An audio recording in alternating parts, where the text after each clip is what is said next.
This is the Horse Radio Network.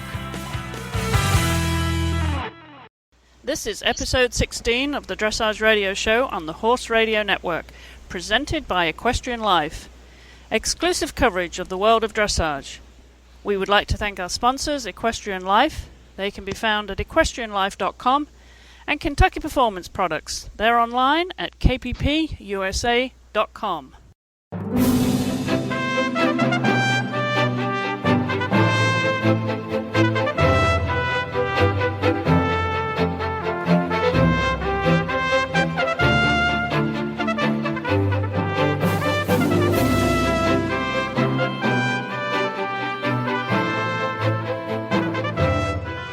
This is Chris Stafford in Lexington, Kentucky.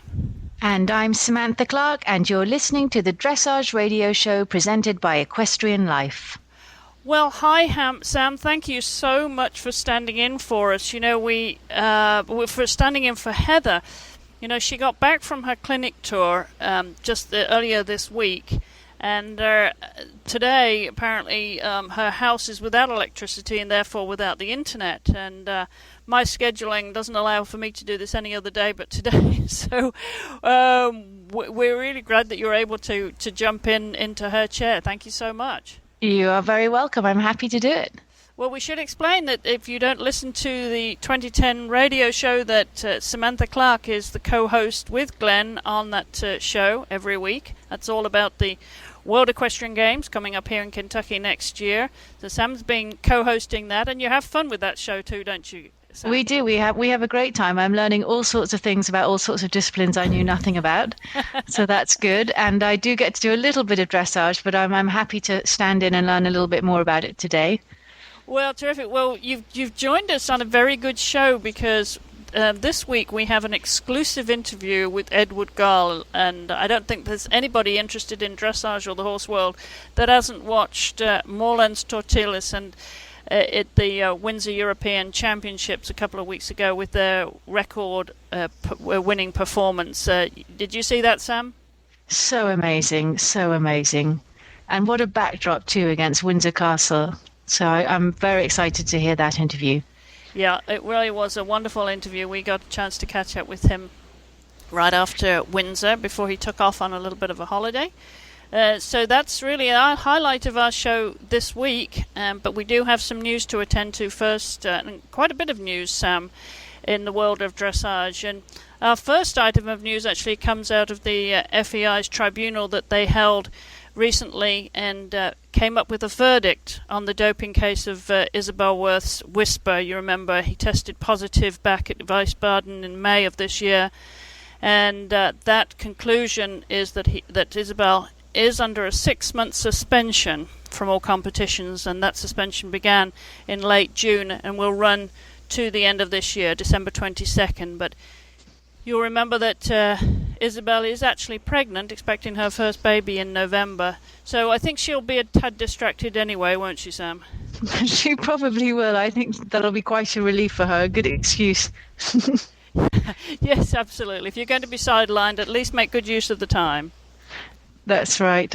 And that suspension, as I said, has become active, and she has 30 days to appeal to the Court of Arbitration for Sport, and we haven't heard at the time of recording that she's doing that. So she will go ahead with that suspension, and she'll also need to pay 3,500 Swiss francs as part of that penalty. And she will, I understand, be eligible for the World Equestrian Games next year, won't she? That's right. She will be back in time, and I'm sure she may be considering, of course, the World Cup qualifiers over the winter too. She'll be obviously able to keep those horses fit and come out again at the beginning of the new year. So good luck to Isabel. And the FAI is also in the news with regard to the German public television groups ARD and ZDF. They are two networks in Germany that cover the Aachen Festival each year, which is, of course, of significant importance to the FEI. Those two groups actually approached the FEI to talk about the effect that the doping scandal has had on coverage of the sport in Germany, and those talks were held with the FEI to discuss the banned substances that were found 6 of them, of course, were found in Hong Kong last year. And because the networks provide extensive primetime coverage, they've warned of the significant broadcasting commitments that they have, and that how they will be affected unless the doping issue is not dealt with by the FEI more effectively. And all three the participants in that discussion agreed that they must have clear, binding and verifiable mechanisms to control doping. And then of course the television networks were concerned that they need to restore the credibility and public confidence in the sport, and the introduction of an effective doping control system is a precondition for ARD and ZDF to continue their support of equestrian sport in Germany. So that were very, very critical talks between the FEI and those two major networks in Germany. But it looks like they came to a satisfactory conclusion, and of course this is not something that's going away anytime soon. It's created headlines around the world, hasn't it, Sam? Have you been following this? I have been, and I'm glad that everyone's being proactive about it now and looks to be doing something about it. That's good. Well, also the FEI have been really busy because they've also set up a dressage task force, and it's to look at ways that the sport is judged. This was an open forum that was held during the European Championships at Windsor, and they also held some judging trials, and we'll be reporting on those in the next episode next week. But this was something that obviously was of concern to everybody because it affects the top level of competition. And Frank Kemperman, Frank organises Arc and Show. He wants that task force, said that the task force wants to change the European Championship format of teams of 4 with 3 scores to count, explaining that drop scores are confusing for spectators. And of course that's an ongoing debate. We've been having that for a number of years now in dressage, and the task force has proposed that the first 2 days of competition dictate the running order for the second part, which would decide the team medals, with the top 7 teams and top 9 individuals going through. It also wants 1 individual champion, not 1 for the special and 1 for the Kerr. A very interesting debate that Kira Kirkland, who's not known for holding back her opinion, she said this won't allow smaller nations into the team event. If individuals aren't riding for a medal in the second part of the competition, why are they riding? And why not just do the last day? So this is really an ongoing debate, and we will be following it here on the Dressage radio show. But whenever you start to change rules, Sam, it always causes a lot of diverse opinions. Yeah, but discussion is good. I think it's good to talk about it, and I'm glad that we'll be following it, and I'll be following you following it. There you go. All right. Well, on a very positive note, coming out of the Dressage Foundation this past week, Lyndon Gray has announced that they're setting up a fund to develop the USA Emerging Dressage Star Program, which is a fantastic initiative that follows on the model that was created in the jumping world for the Emerging Athlete Program, something the US Hunter Jumper Association have implemented. And the idea of that program is to search for and nurture the country's brightest young talents through clinics, training camps, and then eventually funding them to compete overseas. So this is a wonderful, wonderful initiative, and they're looking to raise something like $15,000 to start the program off. And so a wonderful initiative there by Lyndon. Apparently she and Robert Dover got together during the World Cup finals earlier this year to discuss how this could be implemented. And it's a really, really good initiative, and we're going to be inviting Lyndon and Robert to come on the show and talk about this in the next few weeks. But I think any of these initiatives, Sam, are really important to the grassroots of the sport. Absolutely, and they're always so popular. I mean, across the board in the jumping world and the eventing world, and now in the dressage world too. I think they'll be well supported. Great. Well, that's our news for this week. And before we get to our guest, Edward Garr, we're going to take a short break here to hear from one of our sponsors, Equestrian Life. It is fantastic to have our friends at Equestrian Life as the title sponsors for the Dressage Radio Show. If you have not been to Equestrian Life yet, you need to go. In addition to being the official social community for the Horse Radio Network, it is one of the fastest growing horse communities on the internet. It is truly the Facebook for horse people. The goal of EquestrianLife.com is to bring equestrians together and to provide them with the breadth and depth of information and tools they need to learn and connect with other horse lovers who share the same passion. EquestrianLife.com is a fun, inviting website that strives to provide its members with a world-class experience that fosters the expression of all the ways people enjoy their horses and the people who are part of the horse world. EquestrianLife.com's social media platform provides users with cutting-edge applications and tools, such as people and horse profiles, social Q&A, status updates, messaging, photo uploading, groups, comments, blogs, expert high-definition videos, directories, birthday reminders, alerts, messaging, and on and on and on, in addition to their partnership with the Horse Radio Network. This community is designed by horse people for horse people and is filled with educational and entertaining video and audio all about our horses. Right on over to Equestrian Life today. Sign up for free and tell all of your friends. If you love horses, EquestrianLife.com is the place to be. Well, thanks again to our presenting sponsors, Equestrian Life. They can be found at EquestrianLife.com.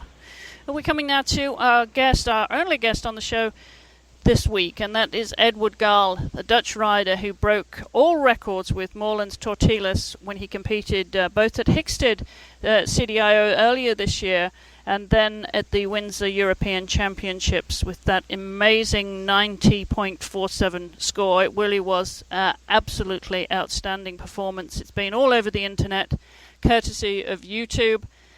And we were delighted when Edward took some time off to talk to me a few days ago. So let's listen to what Edward has to say. Well, Edward, thank you so much for joining us today and welcome to the Dressage Radio Show. Yes, hello. Well, you must be absolutely thrilled with the season you've had so far, and a big congratulations on your European Championship gold medal. Yes, thank you very much. Yes, it's really amazing. I never expected to be like this already so soon. And my horse Tortillus has so less experience and then already goes like this and have like 19% in the cure. It's not normal anymore. Well, you're clearly setting new records here, and he is such a young. But you must almost be getting used to breaking world records now. No, I don't think that will ever get used. But yeah, it's so nice to do that, and I know he can even do better, and that's also a little bit weird that you already have these kind of points and are still knowing that it can be even better. Well, it's a wonderful feeling. Of course, you're associated with some very good horses in the past, but when you found Tortillus, tell us the story of how you got to know him. Yeah, the first time I tried him out, and then I sat on him, and then I got off right away because it felt really like he could explode any moment. So much, you feel so much power and energy under you, and that felt really weird. And then the next day I took someone with me, a rider from my stable, and said, you try him first, because I don't know what he is going to do. And that boy touched him one time really with the legs, and then he took off and really fast, and that was it. And then he never did something weird again. But still, every day you feel this kind of power under you, but now you know you can control it. And yeah, that's a really good feeling. You have so much strength and power and looseness under you. Yeah, it's very difficult to explain. I always said you have to feel it. You can't tell it how it is. So tell us about how you found him, Edward. Yes, there were people. They sent us a DVD. The owners that time, they had a DVD from him. Okay, and that looked quite okay. And then we tried him, and then it felt good after a month. And then I got him in my stable just for trying him out. And then after a month, I really felt okay. This is something really special. And then I found my sponsors he bought it for me, and and they're never gonna sell him again. So how old was he when you first rode him? 6 years old. So you've had him just 3 years? 3 years, yes, yeah. And so obviously you have a lot of power under you when you ride him. What kind of character is he at home, Edward? He is very easy and is easy with handling, and in the stable he's nice. It's just how you wish a horse would be. He's very gentle and always likes attention, and he never does something bad against the people or whatever, and he always likes to get a lot of attention, and that's really, really nice, because of course you have some good horses, but they are really special by handling something, but he is really nice and really good in everything. And what kind of personality if he was a human, what kind of personality would you describe him? I think a very happy human. He is always very positive. You feel it every day. He wants to work for you. I said, okay, let's go today, let's work. And that feels really good. So a very strong work ethic. Yeah, that's for sure, yeah. So what's a typical day like for him now? Now he's really resting. We don't do anything with him, just a little bit launching, and he goes out by walking by hand, and he goes in a walker. But I don't ride him now, but normally I ride him like 5 or 6 times a week, and for 45 minutes or whatever. And when I have to go on competition, then 10 days ahead I start doing a little bit more by things I have to do in the test. And most of the times I ride him in the morning on at 9 o'clock, because he likes to be really have a schedule. Like he knows, okay, now I'm going to be ridden, then I go out in the field and stuff like that. He really needs a schedule for him. That's good. And so what else does he do after you've been riding him? Does he go out in the paddock? Does he go for hacks in the country? No, in most of the times of the day, walking by hand, or he goes in a walker. He 4 times a day he gets out of the stable. And so he really well taken care of him, because he needs to get a lot of attention, and he is very energetic, so he needs also to get rid of the energy. And he goes. We don't let him get loose in the field, but we let him graze by hand, and then they do it for an hour or so, and it's something that he really likes. And of course he's a stallion, and he likes to show off the fact he's a stallion when he's in the arena with all that presence and power. But I understand you're not going to be breeding with him. No, first we do for the sports, and then after his sports career he can start being a stallion, because he never has covered a mare or something like that, and he knows a little bit what he should do, but not really. And I think it's better like this. Then he's not that distracted, and when he starts covering, you don't know how they're gonna react. So that's always a little bit of risk. So we say, okay, after the sport we go for the breeding. So when you are competing with him, Edward, what kind of personality does he have at a competition? Because he always looks so relaxed when he goes into the arena, but he is not really relaxed. He in Windsor he was quite, how you call, like a little child in the big world. He felt he was searching really something that he could be trusting, but he is really like how you say it, a little child in a big world. Yes. He still has to learn a lot on the competition. At home, everything is okay, but on the competition, there I noticed that I don't know him that well as I should be for having no mistakes anymore. I think in a year or 2 years, it's much better. And now every competition, he's still a little bit different.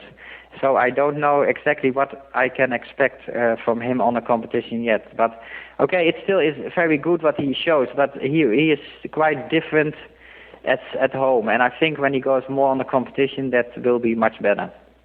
And of course, the key to any combination, any partnership, is the rideability when you actually get into the arena, Edward. And are you still feeling something every time you go to a competition with him when you actually get into the arena? Yeah, that's. It seems that he thinks, okay, now it must happen, and he really does it like that. You feel you're entering the arena, and it feels really amazing. It's out of this world, I think, the feeling that you have. And he always wants to work also on the competition. That's really nice. So each time you go into a competition, you feel you can just ask a little bit more? Yeah, I don't need to ask more from him because he does already so much. I think for me for him it's also better to try to do as less as possible, because when I ask for more, it's too much. And now it's really for him it's important to do sometimes a little bit less instead of doing more. And that's probably because you have such good synergy now and partnership that you understand each other and which buttons to press, I suppose. Yeah, and I think that's also what you need when you are in this kind of level. You need a really special bond with your horse. And it's really necessary to have really full control over the horse, and that he trusts you and that you feel what he is feeling, and the other way around also. And when you come to that final halt with him, Edward, and we around the world, we've been watching this video, of course, on YouTube. Yeah. When he finally drops his head onto a long rein, he gives the impression that, well, that was the best I can do. How about that? Yeah. And he walks out with such confidence and quietness. Yeah, but you feel also he is really like satisfied. Oh, that we did good again. But yeah, I think I also give him also the feeling that he did good, because he did really, really good. And that's also, yeah, when he feels, I feel it like that, then yeah, he feels it too. So when he goes back to the stable, does he relax, or is he better relaxing as soon as you get home? Is that different? Yeah, it's different. Okay, at the end in Winston we were there for a week, then it's getting better and better. But at home you really feel he is at rest. And there in the stables there's always some horsing, sparring, and it's always busy. And he's still so young and he has so less experience that it takes a little bit time for him to settle down. But I think it will get better and better each competition. Well, I'm sure. Now, it must be like living with a rock star, is it? Yeah, no, he doesn't act like that. He really acts like a decent horse and obeys so good. It's and that's also something special about him, because he's really so easy to handle, and I don't think he knows that he is that good. Not yet. Not yet. No. He's already world famous. I think there's nowhere in the dressage world have they not heard of Moorland's Totilas, and that's not going to change anytime soon. He really has raised the bar. Now, does he have any little pet preferences? Does he have any treats after a round like that? Carrots, apples? He likes apples. He likes a lot. Yeah, and that's really okay. And then he's really. When he hears someone eating an apple, then he starts, oh, where's the apple? He really likes that, yeah. And what is his name at home? Toto. Toto, okay. Yeah. So where does Toto go next, Edward? I don't know yet. First he has really like a holiday, and then we'll see. The next really important thing for us is Kentucky next year, and in between I really don't have any plan to go, so we have to see. So you're not planning to do any of the World Cup this winter? I don't know for sure with Totilas. I have some other horses which are going to do the World Cup, and maybe also with Totilas, but I haven't think about that. It was first the European Championships, and then we'll see, because he's still so young, and he doesn't need to go now already so much on the competition. Huh? He needs to get to get more mature, and he also has to enjoy it. And maybe when he goes too much, and then it's not good for him. And he doesn't need to, because when it goes already like this, I don't need to go on competition every week. And so what impact has he had on you, Edward? I mean, you're known as a wonderful rider with having had successful partnerships in the past, but finding a horse like this is almost a once-in-a-lifetime, isn't it? I know for sure that it's once in a lifetime, because I never felt it on a horse like this, and I had a lot of horses, and I have been ridden on a lot of horses, but I never felt this on a horse. I think it's really once in a lifetime. So how has this affected your career at home? Of course, you live in the middle of Holland, there in the Netherlands, with your own training barn and in a very established facility there. But how has this actually affected your career, having the partnership with Totilas and breaking world records? Yeah, okay. It's everything is so fresh now, but yeah, you notice that you have a lot of people asking you for coming to teach and stuff like that. But I already had it with Ling, and then people know you already. But now it's also really nice for myself that I also have now some championship, that I am European Championship, and that I won there, because I didn't have that yet. And yeah, that's really nice for your career. It's always good when you win. And so now, what does Edward Gull do to relax after such a big competition as this? And you're improving every time with this horse, and that must be like a climax. Even when you get to a competition, you ride the Cur. And so, what does Edward do to relax after that? After that, then we going home, and then we start working again on the other horse, because we have a lot of horses in our stable that also need to be trained. And when I on a competition for a week gone, then the other horses, of course, they are coming out of the stable and are trained by my riders. But okay, I also have to train them myself, of course. And okay, we go a couple of days now. Next week we go for 4 days. We go away on a small holiday, and then we have to work again. There's a lot of things to do. Business as usual, huh? Business as usual, yes. Even for a champion. Even for a European champion. Well, yes. Edward, it's got to be so exciting, the prospects now of preparing him for Kentucky and a world title. Do you feel a certain pressure now, because you've raised the expectations of the standard of dressage? Yes, I know, but I in Windsor I only was nervous for the Grand Prix, because okay, that's most of the time that's the first it is the first test, and then when I have that done, then most of the time I'm not so stressed anymore. But of course, you know that you have a really good horse, but I also know that he is still young, so I think I still can do some mistakes for him. When he is 12 years old, then I really want to go for now I want to have no mistakes anymore. But until now, and I don't care when I have mistakes, because everything what he does good feels really so good that you forget about the mistakes. And because he's so young, and so I allow him also to make that kind of mistakes.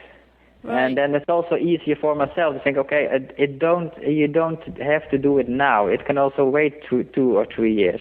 But it's nice when it already happens now, and that I am the European champion now. And okay, when I started with him in the beginning of this year with the Grand Prix, I never thought about being a European championships already now and have 2 records on my name.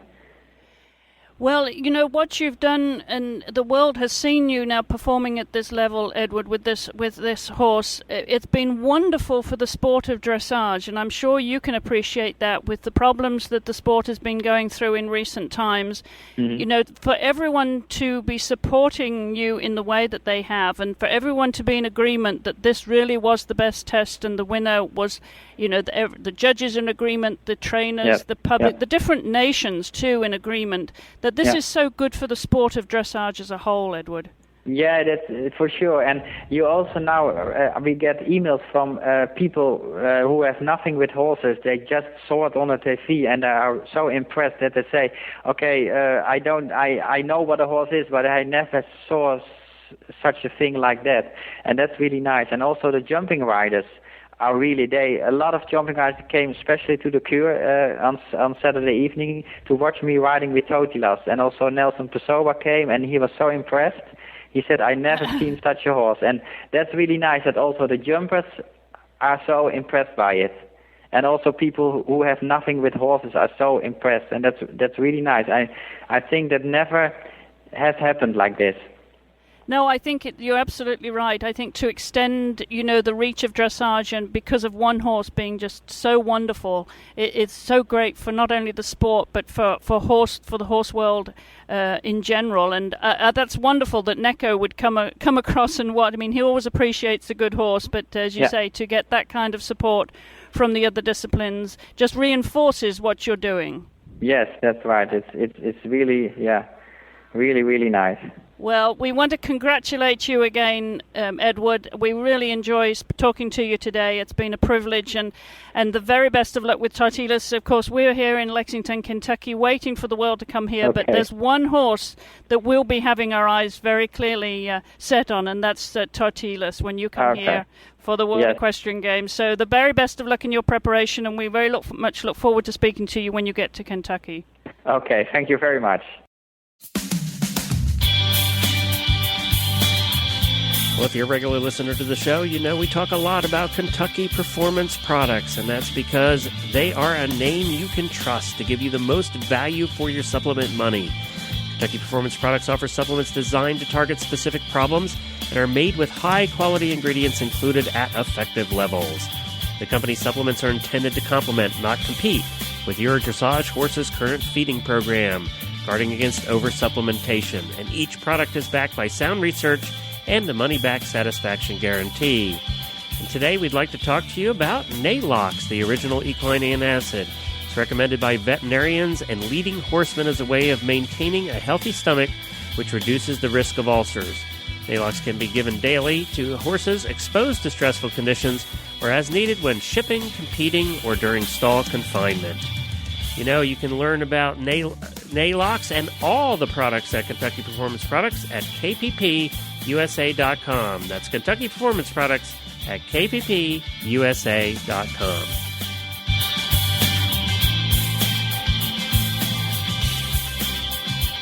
Well, what a fascinating interview, Sam. He clearly has got a very special partnership with that horse. Absolutely, and what a lovely guy as well. And what a scoop having him on, Chris. Kudos to you. Well, sometimes you just get lucky. It's all about timing, and I know Edward was heading off to take a short vacation before he gets back to business as usual. So thanks again, Edward, for joining us, and the very best of luck as you prepare for the World Equestrian Games next year. And it's going to be a really exciting competition heating up now between, I think, what's widely considered as to be the three serious medal contenders, Moreland's Tortillas and Parseval, ridden by Adeline Connellinson, of course, and Stefan Peters Ravel. Those three, I think, are going to be the most serious contenders. All being well, they all arrive in Kentucky. They'll be in the middle of September next year. I know, I'm getting goosebumps just thinking about it. Yeah, well, as we know, Sam, the tickets go on sale to the wider public for the World Equestrian Games this month, and you have to wonder how much that level of competition and that much public attention to record-breaking performances is going to influence ticket sales. I don't think it's going to be a problem selling tickets for dressage, do you? No, I think it's pretty good timing. I think well done, Edward. He's going to raise the interest there. Well, that's fantastic. Now, you're covering dressage as well, of course, on the 2010 radio show, aren't you? Yeah, we try and cover a little bit of everything. There's 8 disciplines, so Glenn and I are pretty busy in between that and in between trying to keep everyone interested in Kentucky and Lexington and what else they can do when they're not at the horse park looking at the competition. And who have you had on your show for dressage? We have a spotlight athlete. We have Pierre St. Jacques, who's a lovely guy. He originally from Canada, but now riding for the United States, and he'll be heading to dressage at Devon pretty soon. He just recently got married to a Canadian event rider who's on the Olympic team. And we have a para-equestrian rider called Susan Trebas, who we'll be talking to this week and catching up with her. So you really get? Are you just following the riders, or do you get into explaining the sport and keeping up with the rules changes like we talked about? We do not in quite as much detail as you do, obviously, but we've Glenn. Before I joined the show, Glenn did a show on each sport and talked about the rules and talked about each sport in detail. And then we'll probably go back and do that in the winter when things quieten down a little bit. Well, terrific. Well, there's a plug for the 2010 radio show. You can check out that at 2010radioshow.com. Is that your website there, Sam? That is, yes. Thank you, Glenn. Thank you, Chris. Sorry. You're welcome. You're welcome. Well, we like to look out for our other friends on all the other shows. We now have 5 shows on the Horse Radio Network. We do. We have a barn full. We do. We absolutely have a barn full, and more planned for the very near future. So stay tuned for news of that. Well, you can follow our show notes at dressageradio.com. You can also send us our feedback. You can leave us a voicemail. That number is on the website, 270-803-0025. Or you can email both Heather or myself. Heather's email address is heather@horseradionetwork.com. And mine is chris@horseradio.com. And that Dressage Radio Show, of course, reminding you all that has a fan page on Facebook, and there's a link to that page on our website. You can also follow us on Twitter at Horse Radio, and we're big Twitterers, we're big tweeters, aren't we, Sam? That's right. You can also catch up with Heather on her website at www.heatherblitz.info. And we'd like to thank our sponsors, Equestrian Life and Kentucky Performance Products at kppusa.com. Be sure to join Chris and Heather. We'll be back next week when Courtney King-Dye will be their guest. Well, thank you again, Sam, for joining us, sitting in the chair. It's been great having you on board, and I hope you've enjoyed our interview with Edward Garl. Absolutely, my pleasure. Well, wonderful. Well, we'll be back next week with Heather, so until then, take care, enjoy your riding, and we'll see you next week. Thanks for listening, and enjoy your dressage.